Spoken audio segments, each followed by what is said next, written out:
ಶ್ರೀ ಗಣಪತಿ ಶಾರದಾ ಗುರುಭ್ಯೋ ನಮಃ. ಗುರುಬ್ರಹ್ಮ ಗುರುರ್ವಿಷ್ಣು ಗುರುದೇವೋ ಮಹೇಶ್ವರ ಗುರು ಸಾಕ್ಷಾತ್ ಪರಬ್ರಹ್ಮ ತಸ್ಮೈ ಶ್ರೀ ಗುರವೇ ನಮಃ.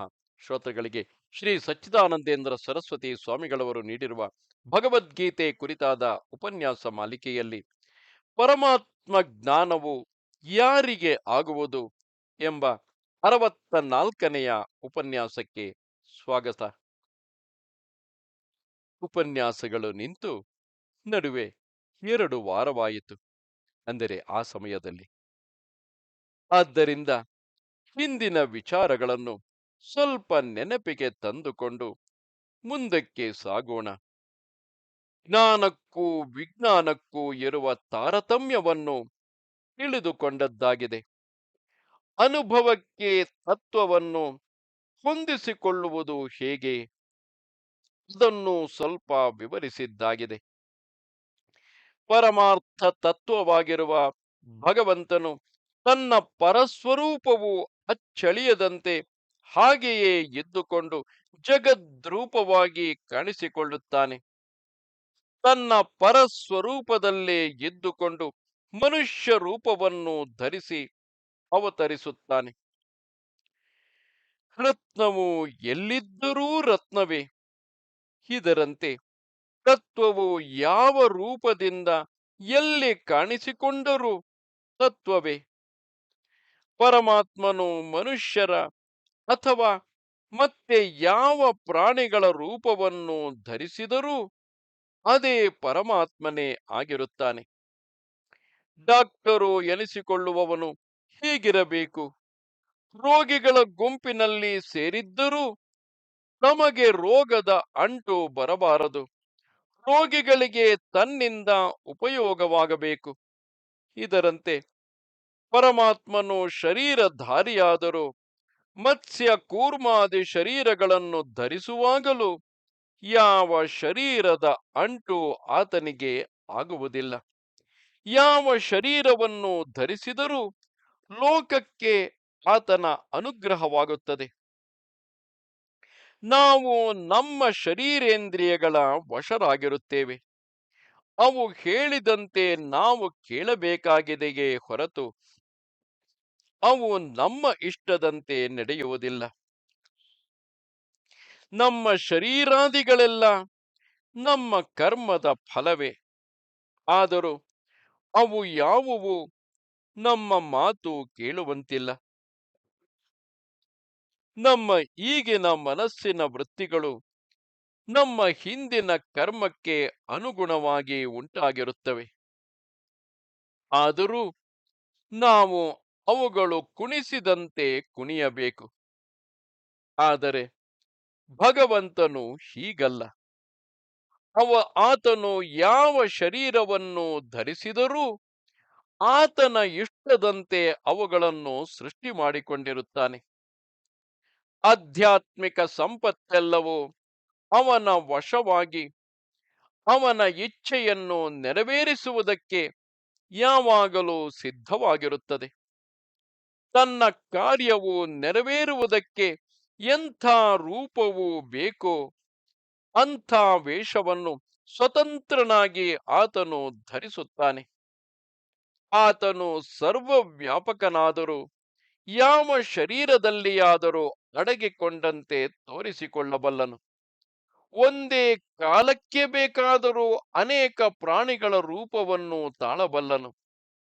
ಆಕಾಶವು ತಾನು ಇರುವಂತೆಯೇ ಇದ್ದು ಘಟಾಕಾಶ, ಮಠಾಕಾಶ ಅಂದರೆ ಮಡಕೆ ಒಳಗಿರುವಂತಹ ಆಕಾಶ, ಮಡಕೆಯ ಹೊರಗೆ ಎಲ್ಲೆಡೆಯೂ ಇರುವಂತಹ ಆಕಾಶ ಎಂದು ಮುಂತಾಗಿ ತೋರಿಸಿಕೊಳ್ಳುವಂತೆ ಆ ಭಗವಂತನು ತಾನು ಇರುವಂತೆಯೇ ಇದ್ದು ಯಾವ ರೂಪಗಳನ್ನು, ಎಷ್ಟು ರೂಪಗಳನ್ನು ಬೇಕಾದರೂ ಆಗಿಂದಾಗಲೇ ತೆಗೆದುಕೊಳ್ಳಬಲ್ಲನು.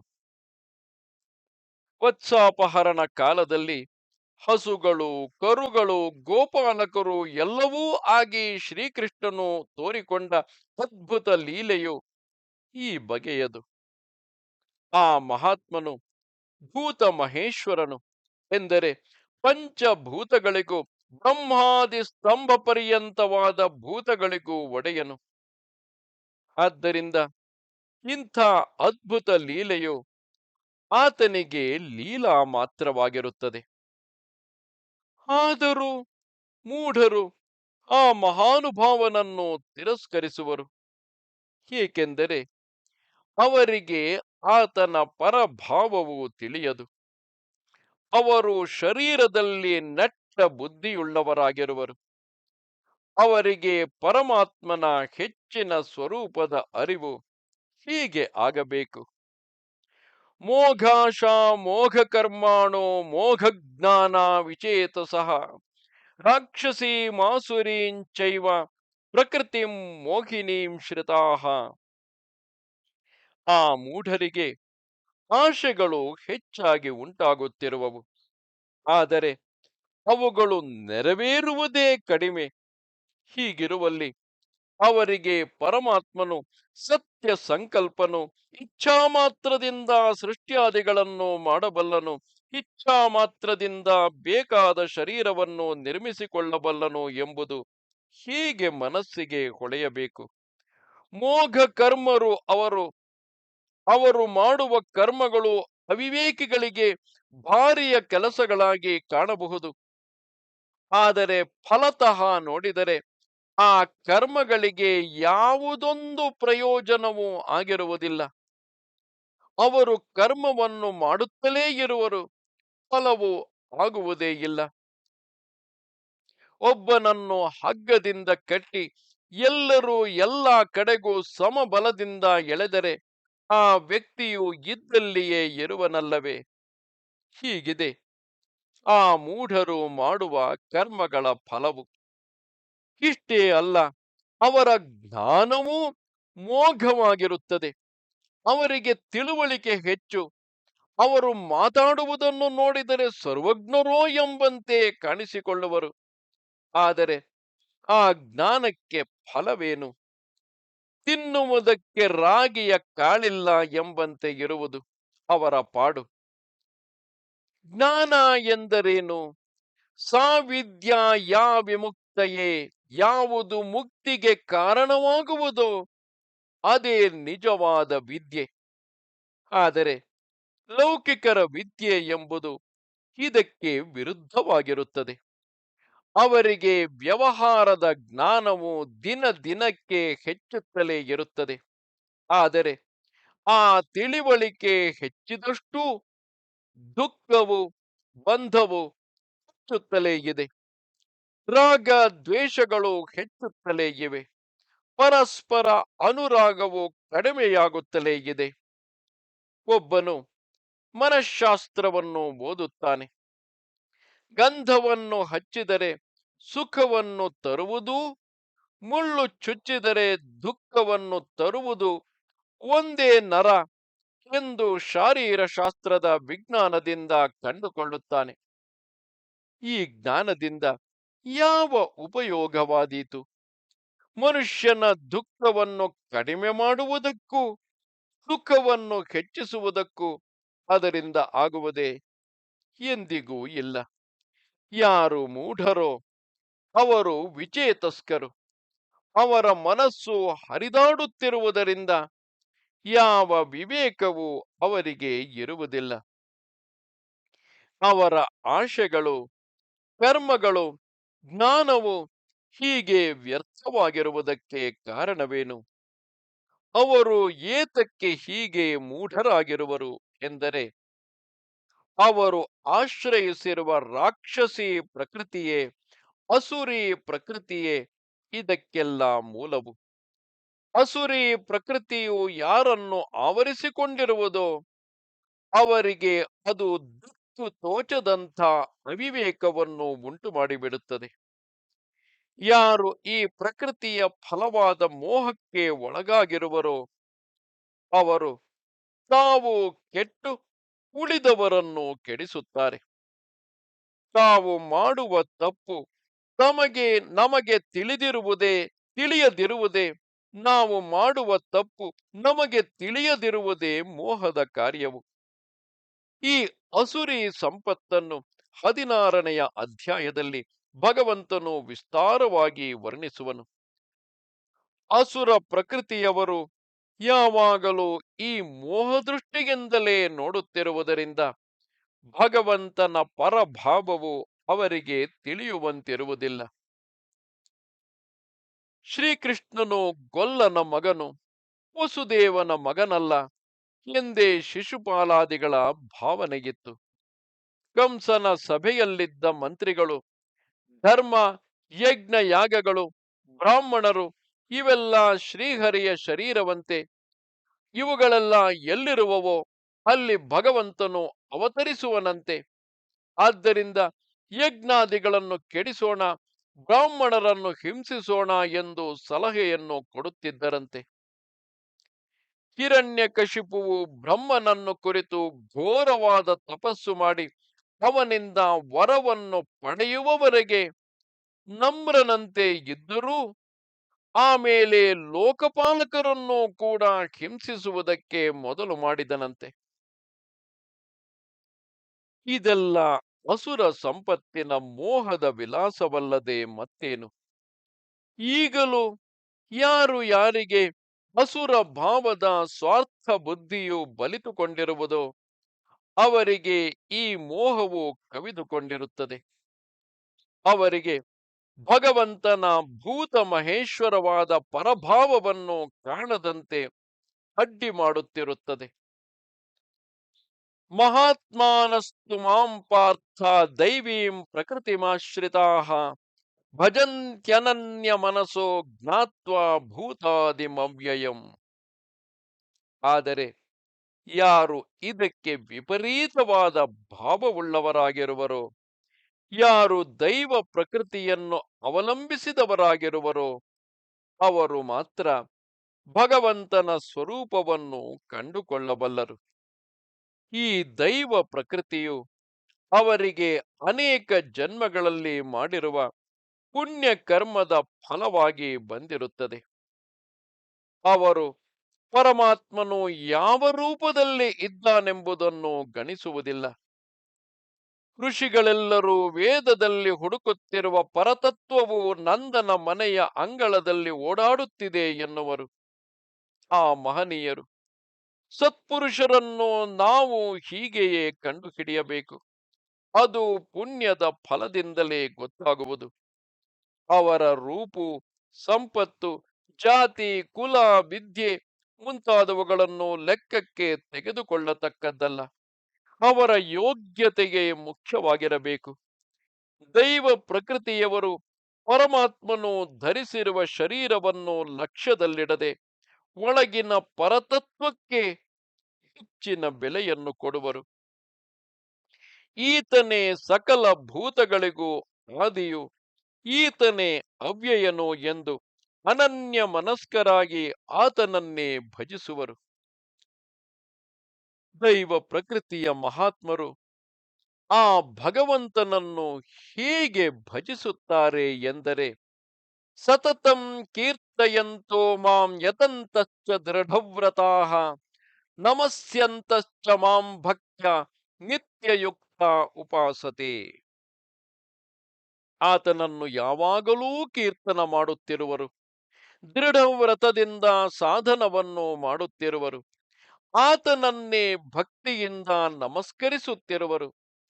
ಹೀಗೆ ನಿತ್ಯಯುಕ್ತರಾಗಿ ಉಪಾಸನೆ ಮಾಡುತ್ತಿರುವರು.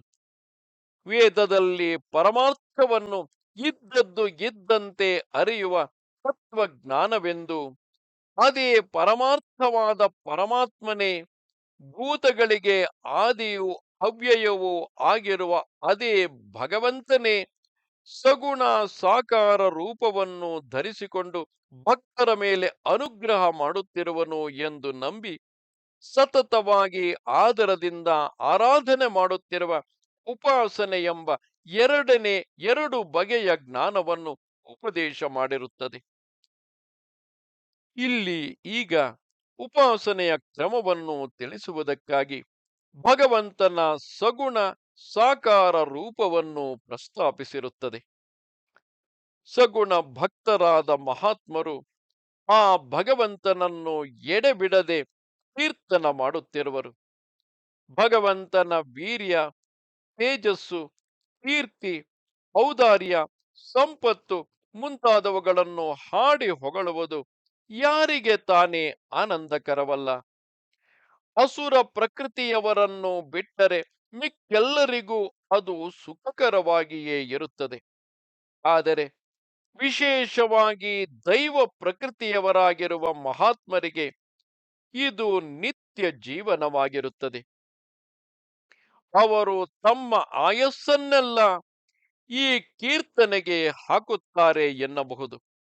ಅವರು ದೃಢವ್ರತರಾಗಿ ಇದೊಂದನ್ನೇ ತಮ್ಮ ನಿಯಮವಾಗಿಟ್ಟುಕೊಂಡು ಇಂದ್ರಿಯಗಳನ್ನು ಎಳೆದುಕೊಳ್ಳುವರು, ಅವುಗಳನ್ನು ಬಿಗಿ ಹಿಡಿದುಕೊಂಡಿರುವರು. ಇದಕ್ಕೂ ಮೂಲವಾಗಿರುವ ಮನಸ್ಸನ್ನು ಸ್ವಾಧೀನವಾಗಿ ಇಟ್ಟುಕೊಂಡಿರುವರು. ಮತ್ತೊಬ್ಬರನ್ನು ನೋಯಿಸದಿರುವುದು, ಎಲ್ಲರಲ್ಲಿಯೂ ದಯೆಯನ್ನು ತೋರಿಸುತ್ತಿರುವುದು ಮುಂತಾದ ವ್ರತಗಳನ್ನು ಕಲ್ಪಿಸಿಕೊಂಡು ಪರಮಾತ್ಮನ ಉಪಾಸನೆಯನ್ನು ಬಿಟ್ಟು ಅತ್ತಿತ್ತ ಕದಲದೆ ಆತನನ್ನೇ ಭಜಿಸುತ್ತಿರುವರು. ಇಂಥ ಭಕ್ತರು ನಿತ್ಯಯುಕ್ತರಾಗಿರುವರು. ತಮ್ಮ ಹೃದಯದಲ್ಲಿಯೇ ಇದ್ದುಕೊಂಡಿರುವ ಆ ಪರಮಾತ್ಮನಲ್ಲಿ ಎಂದೆಂದಿಗೂ ಯುಕ್ತರಾಗಿ ಆತನಿಗೆ ಸೇರಿಕೊಂಡವರಾಗಿ ಆತನನ್ನು ಬಿಟ್ಟು ಒಂದು ಕ್ಷಣ ಹೊತ್ತು ಅಗಲಿರಲಾರದೆ ಇರುವರು. ಪರಮಾತ್ಮನಿಗೆ ನಮಸ್ಕಾರವನ್ನು ಮಾಡುವುದೆಂದರೆ ಅವರಿಗೆ ಬಹಳ ಪ್ರೀತಿ. ಹಣ್ಣಿನ ಭಾರದಿಂದ ಮರವು ಬಾಗುವಂತೆ ಅವರು ನಮ್ರರಾಗಿರುವರು. ತಾವು ತಗ್ಗಿದಷ್ಟು ಪರಮಾತ್ಮನ ಔನ್ನತ್ಯವು ಹೆಚ್ಚಾಗಿ ಕಾಣುತ್ತಿದೆಯೆಂದು, ಅದರಿಂದ ತಮಗೆ ಅಭೂತಪೂರ್ವವಾದ ಆನಂದವು ಸಿಕ್ಕುವುದೆಂದು ಅವರು ಬಲ್ಲರು. ಅಸುರ ಪ್ರಕೃತಿಯವರು ಪರಮಾತ್ಮನು ಇಲ್ಲದಿದ್ದರೆ ಏನೇನು ಮಾಡಬಹುದೋ ಅದನ್ನೆಲ್ಲ ಮಾಡುವರು. ಆದರೆ ಪರಮಾತ್ಮನು ಇರುವನೆಂದು ಅರಿತಿರುವ ಈ ಮಹಾತ್ಮರು ತಮ್ಮ ಜ್ಞಾನವನ್ನು ಪ್ರದರ್ಶಿಸಲು ಹೋಗುವುದಿಲ್ಲ. ಒಂದು ಸಲ ಇಬ್ಬರು ಚಿತ್ರಗಾರರು ಒಬ್ಬರೊಡನೊಬ್ಬರು ಪೈಪೋಟಿಯಿಂದ ಚಿತ್ರವನ್ನು ಬರೆದರು. ಅವರಲ್ಲೊಬ್ಬನು ದ್ರಾಕ್ಷಿಯ ಹಣ್ಣಿನ ಗೊಂಚಲನ್ನು ಬರೆದನು. ಹಕ್ಕಿಗಳು ಅದನ್ನು ನಿಜವಾದ ದ್ರಾಕ್ಷಿಯೆಂದೇ ಭ್ರಮಿಸಿ ಹಾರಿ ಬಂದು ಕೊಕ್ಕಿನಿಂದ ಕಿಕ್ಕುತ್ತಿದ್ದವು. ಬಳಿಕ ಇನ್ನೊಬ್ಬ ಚಿತ್ರಗಾರನು ಬರೆದಿರುವ ಪರದೆಯ ಹಿಂದಿರುವ ಚಿತ್ರವನ್ನು ನೋಡುವುದಕ್ಕಾಗಿ ಅದನ್ನು ಸರಿಸುವುದಕ್ಕೆ ಹೋದನು. ಆದರೆ ಹೇಳುವುದೇನು, ಆ ಪರದೆಯೇ ಚಿತ್ರವಾಗಿತ್ತು. ಗೋಡೆಯ ಮೇಲೆ ಬರೆದಿದ್ದ ಪರದೆಯ ಚಿತ್ರವನ್ನೇ ಆ ಕುಶಲನಾದ ಚಿತ್ರಗಾರನೂ ಕೂಡ ನಿಜವಾದ ಪರದೆಯೆಂದು ಭ್ರಮಿಸುವಂತಿತ್ತು. ಈಗ ಪರಮಾತ್ಮನು ಬರೆದಿರುವ ಚಿತ್ರವನ್ನು ನೋಡಿರಿ. ಆಕಾಶದ ಬಣ್ಣವೇನು, ಅದರಲ್ಲಿರುವ ನಕ್ಷತ್ರಗಳ ತೊಳುಕೇನು, ಸೂರ್ಯಚಂದ್ರರ ಬೆಳಕೇನು, ವನದಲ್ಲಿ ಕಾಣುವ ಗಿಡ ಮರ ಬಳ್ಳಿಗಳ ಸೊಬಗೇನು, ಅವುಗಳಲ್ಲಿ ಹೂ ಹಣ್ಣುಗಳ ಸೊಂಪೇನು, ಅಲ್ಲಲ್ಲಿ ಹಾರಾಡುತ್ತಾ ಕಾಣಿಸಿಕೊಳ್ಳುವ ಬಗೆ ಬಗೆಯ ಬಣ್ಣಗಳ ಹಕ್ಕಿಗಳ ಕಲರವದ ಧ್ವನಿಯ ಇಂಪೇನು. ಈ ಪ್ರಕೃತಿಯನ್ನು ಯಾವ ಚಿತ್ರಗಾರನು ತಾನೇ ಅನುಕರಣೆ ಮಾಡಲಾದೀತು? ಪ್ರಜ್ಞಾವಂತರಾದ ಶಿಲ್ಪಿಗಳೂ ಕೂಡ ಮನಸ್ಸಿನಲ್ಲಿಯೂ ಕಲ್ಪಿಸುವುದಕ್ಕಾಗದ ರಚನೆಯ ಈ ಜಗತ್ತನ್ನು ಸಂಕಲ್ಪ ಮಾತ್ರದಿಂದ ಉಂಟು ಮಾಡಿರುವ ಆತನ ಪ್ರತಿಭೆಯನ್ನು, ಶಕ್ತಿಯನ್ನು, ಯುಕ್ತಿಯನ್ನು ಏನೆಂದು ಕೊಂಡಾಡುವುದು? ಶಕ್ತರಿಗೆಲ್ಲ ಶಕ್ತ, ಜ್ಞಾನಿಗಳಿಗೆಲ್ಲ ಜ್ಞಾನಿ, ಸಿರಿವಂತರಿಗೆಲ್ಲ ಸಿರಿವಂತ. ಆತನ ಶೌರ್ಯ, ದಯಾ, ದಾಕ್ಷಿಣ್ಯಾದಿಗಳನ್ನು ನಾವು ಹೇಗೆ ತಾನೇ ಸರಿಗಟ್ಟಬಲ್ಲೆವು? ಅವನ ಮುಂದೆ ನಮ್ಮ ಆಟವೇ? ಸರ್ವ ಕಲ್ಯಾಣ ಗುಣಗಳು ನಿತ್ಯವಾಗಿ ಆತನ ಸ್ವರೂಪವೇ ಆಗಿ ನಿತ್ಯವೂ ನೆಲೆಸಿರುವ ಆ ಭಗವಂತನು ನಮ್ಮವನು ಎಂದು ನಾವು ಯಾರು ಬೇರೆಯಾಗಿ ಇಟ್ಟುಕೊಳ್ಳುವ ಹಾಗಿಲ್ಲ. ಆತನು ನಮ್ಮನ್ನು ನನ್ನವರು ಎಂದು ಚಿತ್ತಕ್ಕೆ ತಂದುಕೊಂಡರೆ ಅದೇ ನಮ್ಮ ಭಾಗ್ಯ. ನಾವು ಆತನವರಾಗುವುದಕ್ಕೆ ಏನು ತಾನೇ ಮಾಡಲಾದೀತು? ಆತನದಲ್ಲದ ಯಾವ ವಸ್ತು ತಾನೇ ನಮ್ಮಲ್ಲಿದೆ? ಏನನ್ನು ಕೊಟ್ಟು ನಾವು ಆ ನಿತ್ಯೈಶ್ವರ್ಯ ಸಂಪನ್ನನನ್ನು ಒಲಿಸಿಕೊಂಡೆವು. ಇದೆಲ್ಲ ಆತನ ದಯೆ ಎಂದು ಅನನ್ಯ ಭಕ್ತರಾಗಿ ಆ ದೈವ ಪ್ರಕೃತಿಯ ಜನರು ಆತನನ್ನು ಬಾರಿ ಬಾರಿಗೂ ನಮಸ್ಕರಿಸುತ್ತಿರುವರು. ಪರಮಾತ್ಮನ ಮಹಿಮೆಯ ಅರಿವು ಉಂಟಾದದ್ದಕ್ಕೆ ಇದೇ ಗುರುತು. ಅಸುರ ಸಂಪತ್ತಿನ ಜನರು ಇದಕ್ಕೆ ವಿರುದ್ಧವಾಗಿ ಹೆಮ್ಮೆಯಿಂದ ಮೆರೆಯುವರು. ತಮ್ಮ ಶಕ್ತಿಯನ್ನು, ಯುಕ್ತಿಯನ್ನು, ಜ್ಞಾನವನ್ನು ಹೊಗಳಿಕೊಳ್ಳುತ್ತಾ ತಮ್ಮ ದೊಡ್ಡಸ್ತಿಕೆಯನ್ನು ಯಾರು ಪ್ರದರ್ಶನ ಮಾಡುವುದಕ್ಕೆ ಹವಣಿಸುತ್ತಿರುವರೋ ಅವರು ಅಜ್ಞರು ಎಂದು ಖಂಡಿತವಾಗಿ ನಂಬಬಹುದು. ಯಾರು ನಾನು ನಾನು ಎಂದು ಹೆಮ್ಮೆಯಿಂದ ತನ್ನನ್ನ ತನವನ್ನು ಮುಂದಕ್ಕೊಡ್ಡುತ್ತಿರುವರೋ ಅವರೆಲ್ಲರೂ ಅಸುರರು. ಯಾರು ಅಹಂಕಾರದಿಂದ ಎಲ್ಲರನ್ನೂ ಕಡೆಗಣಿಸುತ್ತಾ ಹಿಂಸೆ, ಅನೃತ ಮುಂತಾದ ಲೋಕಕಂಟಕವಾದ ಕ್ರೌರ್ಯ ಸ್ವಭಾವವನ್ನು ಪ್ರಧಾನವಾಗಿ ಮಾಡಿಕೊಂಡು ಸೆಟೆದುಕೊಂಡು ನಡೆಯುವರೋ ಅವರಿಗೆ ಭಗವಂತನು ಬಹುದೂರನಾಗಿರುವನು. ಆದರೆ ಯಾರು ಅಮಾನಿತ್ವದಿಂದ ನಮ್ರರಾಗಿ ಅಹಂಕಾರವನ್ನು ಮೆಟ್ಟಿಕೊಂಡು ಭಗವಂತನ ಭಜನೆಯಲ್ಲಿಯೇ ಕಾಲವನ್ನು ಕಳೆಯುತ್ತಿರುವರೋ ಅಂಥ ಮಹಾತ್ಮರ ಹೃದಯದಲ್ಲಿಯೇ ಆ ಭಗವಂತನು ಮನೆ ಮಾಡಿಕೊಳ್ಳುವನು. ಅಂಥ ಮಹನೀಯರು ಮಾತ್ರವೇ ಆ ಭಗವಂತನ ಸಗುಣ ರೂಪದ ಮಹಿಮೆಯನ್ನು ಪರಭಾವದ ತತ್ವವನ್ನು ಬಲ್ಲವರಾಗಿರುವರು. ನಮಸ್ತೆ ಶಾರದೆ ದೇವಿ, ಕಾಶ್ಮೀರ ಪುರವಾಸಿನಿ, ತ್ವಾಮಹಂ ಪ್ರಾರ್ಥೆಗೆ ನಿತ್ಯಂ ವಿದ್ಯಾದಾನಂಚ ದೇಹಿಮೆ. ನಮಸ್ಕಾರ.